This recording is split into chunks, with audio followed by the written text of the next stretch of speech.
E aí, galera? Teacher Leandrinho aqui. Bora turbinar o vocabulário com uma das palavras mais usadas no inglês. Cool. Não é só sobre temperatura, ok? Cool é o nosso legal, bacana, tranquilo. Let's go! Cool. Cool. Cool pode significar frio ou fresco, mas na gíria quer dizer legal, bacana ou quando alguém está calmo. É um dos adjetivos mais úteis. That's fine. This is a cool classroom. That's fine. This is a cool classroom. Those cheerful relatives over there are very cool. Those cheerful relatives over there are very cool. His acting on the stage was cool, even if the role play was tough. His acting on the stage was cool, even if the role play was tough. Arrasaram.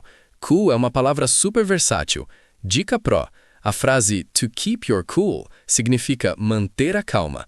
Hold on to the basics and keep practicing. Thanks.